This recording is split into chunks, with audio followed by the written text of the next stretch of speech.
G.A.M.E.R here, and welcome to a brand new video. Today we're going to be discussing tons and tons of video games news because this week for gamers has just been absolutely insane. And this is kind of a new series that we're going to be starting on the channel, and there's actually two new series that will be starting on the channel this weekend. And this is the first one, basically just videos covering news. I'm thinking 2 of these videos a week, kind of spread them out evenly. That way we can cover news whenever we have to. But man, this week has been just, if you've been keeping up, you know, we're going to go through. We got some rumors, we got some more information on some upcoming games, and we have 2 absolute massive game announcements that we're going to talk about because I'm super excited. So let's get started with the first piece of news, and that is Sony and PlayStation might be doing another event this June. And yeah, I know you're kind of being like, what? They just had a state of play. Yes, they did, and it was great. I have to say, one of the best things that happened this month was that state of play. But we're probably going to be getting another one, and things really look like it's pointing towards that being true. And I'm really excited, so let's talk about it. So the first and main reason why I think we're going to get a state of play is, number one, the elephant in the room, and that is God of War. God of War Ragnarok, at the moment, is still 2022, but we don't have a release date. We haven't heard about the game in so long. All we've heard is just inside sources and rumors and people in the industry saying that it's 2022, 2023. It's up in the air. We need to know. So a state of play for God of War Ragnarok doesn't seem all that out of the world, right? But what's even, insult to injury for this state of play is that a new report comes out that apparently PlayStation is looking to announce new hardware at the end of June. And that also ties into, people say we're supposed to hear the release date for God of War at the end of June. And, well, when you put those two together, it kind of seems like we're going to be getting a state of play at the end of June. Now, I just said new hardware, so you're probably like, hold up, backtrack. What are we talking about? Sony is apparently trying to announce a new Pro controller, kind of like the Xbox Elite controller, or a SCUF controller, if you will. And I think this could be interesting because actually the PS5 DualSense, which I have right here, actually, if you want to check it out. I got a purple one. I really like it. It's my new favorite controller out of any of the consoles or anything. I love the DualSense controllers, the features it has, the way it feels. It's really, really good. In a Pro controller, right now the rumor is that they're gonna have adjustable and interchangeable joysticks, as well as back triggers. It'd be really cool. I think it could definitely happen. And that would pair nicely with a God of War release date. That'd be a nice state of play there. Maybe throw in 1 or 2 other announcements in the state of play. That is a solid show right there at the end of June. Seems really likely to me. Now let's move on to another piece of news. And that is with a game that we've heard about recently that we're getting more information on. Now, you guys have yet to actually hear my thoughts on this because at the moment, this is my most anticipated game, and that is Starfield. Starfield was finally shown at the Xbox Bethesda 2022 showcase, and my oh my, it looks incredible. Now, obviously, with a game this size, with, let's just say 1,000 planets, there's definitely some skepticism, some concerns that people have, and over the week we've kind of gotten more information as to how this game is going to work, what's in store for us, and if we should have these concerns. And while yes, there are still going to be concerns, the information we did get is very nice. Let's read through it. So, first of all, Todd Howard says, he did a big interview, which he basically said all of this information, is that there is procedural generation. They've used it in other games, and it's for the planets. So many planets. It's procedural generation. That way, they don't have to handcraft so much of the game themselves. However, Todd Howard did say that out of all Bethesda games, this is the most handcrafted game that they've ever done. And that is great news, because I love handcrafted stuff. I would much rather it be handcrafted than generated. But I mean, Bethesda's done it all this time, so I know it works. I'm really looking forward to see that. But that's good news to hear that this is the most handcrafted game Bethesda's ever done. He did explain a little bit how the game works and how, you know, you as the player is going to be playing. Basically, how this is your journey. This is exactly and specifically your journey. They want to be able to say yes to as many things as you want to do as possible. And that's kind of their mindset when developing this game. He said if you wanted to be a guided story, just play through the main missions, don't have any issues, no like really do your own thing. You can do that. But if you want to explore and you want to go outside of the story, you can also do that too. There is so much you can do in this game and potential, and it's just good to hear that. Also, you know, things like how he said this is the game with the most amount of lines of dialogue ever in a video game. I'm not sure if it's ever in a video game or ever in a Bethesda game, but I'm gonna say that's probably one of the highest in any video game in general, and that is 200,000 lines of dialogue. Fallout 4 had 111,000 lines of dialogue. Just think about that. Think about how big Fallout 4 is, man. That is ridiculous. There is so much that we've learned. There is no main protagonist voice. I think that is a great thing. I don't want my main character to talk. I want it to be all just, you know, a normal RPG with not a main protagonist talking. I think that's great because you're making your own character. It's your journey. You shouldn't have somebody guiding your story, I guess. However, that isn't the only bombshell we got from Todd Howard. Oh no, Todd Howard is, yeah, he went ahead and gave everybody an existential crisis. He was asked, what are the plans after Starfield? Well, you can already guess where this is going. He did say Elder Scrolls 6 is the next project that they will be working on after Starfield. But then he goes on and says, after that, Fallout 5 will be their next project after Elder Scrolls 6. Now, you should take this as great news. Yes, we're getting another Fallout confirmed. But here comes the existential crisis. We might not get it in like 10 years. It'll probably be 10 years before we get this game. Yeah. And that's being generous. It'll probably be more like 12 years, to be honest. So, yeah, it's going to be a long wait. However, I think I might make a separate video about this. I think there is definitely something to be had with the Fallout 4 franchise before then. I think either New Vegas 2, remasters. We'll get into all that in a separate video. But yeah, Fallout 5 has been confirmed. Oh my goodness. Moving on, we have the absolute biggest news of the week, not including the weekend, of course, and that is Dogma 2, Final Fantasy 7, Rebirth, Final Fantasy 7 Part 3, what?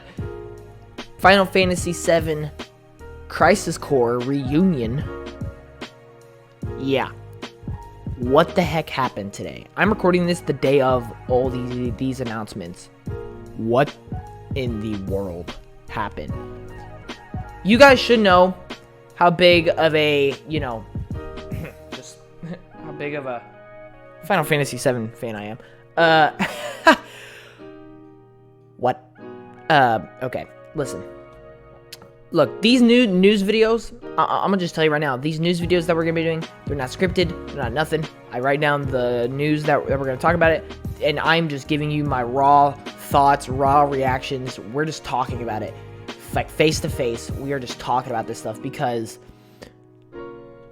I was shaking earlier because of the overwhelming amount of excitement I had. First of all, let's get, in my opinion, the smaller things out the way. And that is Final Fantasy 7 Crisis Core Reunion. From my knowledge, all right. Crisis Core is a spin-off or side game in Final Fantasy 7. And you play as Cloud's brother, I think, Zack. We're finally getting that game, but remade. So that's really exciting. Coming out this winter. On every platform, really. And so that's huge. Unfortunately, we didn't get Final Fantasy VII Remake on Xbox or Switch, but that's okay. We did get it on Steam though, so that's always a good thing. They also announced Ever Crisis for mobile, so if you're into that, there you go. But then, oh man, we finally heard Final Fantasy VII Remake Part 2, but I'm not even calling it Part 2 anymore. I'm calling it Rebirth, because that was the title that they have given Part 2. Final Fantasy VII Rebirth is officially slated for next winter, so 2023 winter or early 2024. In my opinion, I think it will be early 2024. I would love it to be late 2023, just to make 2023 like unbeatable. At this point, 2023 will be the best year in gaming, and the more they add now, really just the more unbeatable it becomes. But no, we need to talk about that. Final Fantasy VII Remake Part 2 Rebirth. Yikes. Okay. We were kind of expecting it, right? We were kind of expecting it, but at the same time, I was beyond excited. If you watch my reaction, I was a little confused. I wasn't exactly sure if it was Part 2 or not, because I didn't want to call it too soon and look stupid. And then they called it Rebirth instead of Part 2. I wasn't expecting that. But no, this is Part 2 of the remake. Yes, I absolutely love the remake Part 1. This is going to get very confusing, by the way. And I'm just really excited. And there is some things that the development team behind Final Fantasy VII Rebirth had to say. So let's go ahead and look into that. The first one says, as revealed on the broadcast, there are currently 4 Final Fantasy VII projects being developed in parallel. Although each of the 4 titles play a different role, they are all connected through the high-quality depictions of Final Fantasy VII's world and characters. As someone who was involved with the development of each and every one of the original titles, I deeply understand the visions and thought behind each project, and I am actively involved in the development process for all 4 titles. Final Fantasy VII Rebirth is being designed so that people can enjoy this game whether they know the original game or not. In fact, new players might even enjoy starting their Final Fantasy journey with Final Fantasy VII Rebirth. Cloud and his friends embark on a new journey in this game, and I believe that the scenes that they witness after leaving Midgar will give players a fresh, new experience. The next one goes on to say, I am overjoyed that we are able to announce Final Fantasy VII Rebirth, and I feel a strong sense of duty to deliver the ultimate Final Fantasy VII experience to all the fans eagerly awaiting this game. The development has already entered full production, and the team is highly motivated in putting everything together on the project and working to create a finished game. The Final Fantasy VII Remake project will be a 3-part trilogy, but Final Fantasy VII Rebirth is much more than just one installment in the series. We are developing it with all the passion and dedication needed to create an original game and plan to deliver the ultimate gameplay and world-building experience. Trust me, it will be worth the wait. Then the last one, we have officially announced that the second title, Final Fantasy VII Rebirth, will be released next winter, approximately 3 years after the original Final Fantasy VII Remake released in April 2020. 3 years may feel like a long time for all the fans who are eagerly awaiting the next game, but we want to offer the best experience possible and reassure everyone that development is proceeding at an astonishingly fast pace for such a large-scale HD title. Making the middle part of a trilogy has its own challenges, but there are plenty of classic second installments in the world of film that are defined by stunning story twists and deeper explorations of the characters. Often these second installments become a favorite amongst the fans. In the same vein, we are aiming to make Final Fantasy VII Rebirth an even more gripping and memorable experience than Final Fantasy VII Remake, so please wait a little longer while we finish up. Yeah, that is a lot to take in. But, ladies and gentlemen, it is happening. It is finally happening, and it seems better than ever. Now, something that I see a lot of people comparing this to is there's a lot of things. There, in the things we just said, talking about how the second installment usually has twists and you explore characters deeper. And then they also pointed out, like, second installments in the film industry.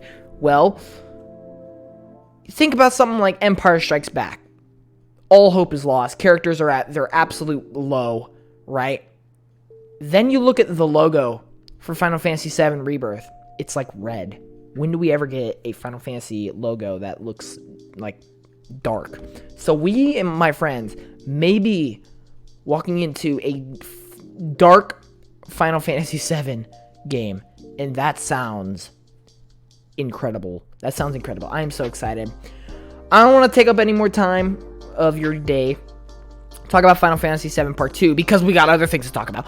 Final Fantasy Part 3 has been announced. They did say this will be a 3-part series. In other words, we're getting a Final Fantasy 7 trilogy. Oh my gosh. Yeah, it is. Yeah, okay. We don't have a title. We don't have anything. All we know is that it is going to happen. So that is something to absolutely look forward to. But then that wasn't the only thing we got today. Dragon's Dogma 2 from Capcom was also announced. Huge fan of Dragon's Dogma 1, released 10 years ago this week. And we're finally getting a second one after a decade of waiting. Decade of begging for a sequel. Capcom is finally giving it to us. I can't be more excited. We didn't get any footage. We barely got any information. We did get a little bit of information, which I'll tell you here in a second. But we did get a logo and the most epic reveal I've ever seen. They unzipped their jacket and it's a Dragon's Dogma 2 shirt. That's how they revealed the game. But we did get a little information, like I just said. We do know this is being made in the Resident Evil engine, I guess. Engines are what you use to develop games. So take that how you will, right? Still, we don't have very many information. That's why I decided to save this one for last, because it's just something to leave you on. We don't have much, but we know it's happening. Yes. But that is going to do it for this episode, or for this video, really. So thank y'all so much for watching. If you enjoy these new types of videos where I just discuss a bunch of topics happening in the gaming industry, all platforms, guys, just enjoy video games, man. Just enjoy video games. Who cares what platform you're on? Just enjoy it, bro. If you have a passion for it, that's all that matters. You don't have to hate on other people's platform or what they like just because you don't. Just play video games, man, and enjoy it. Thank you all so much for watching. I'll see you in the next one. G.A.M.E.R out. Peace.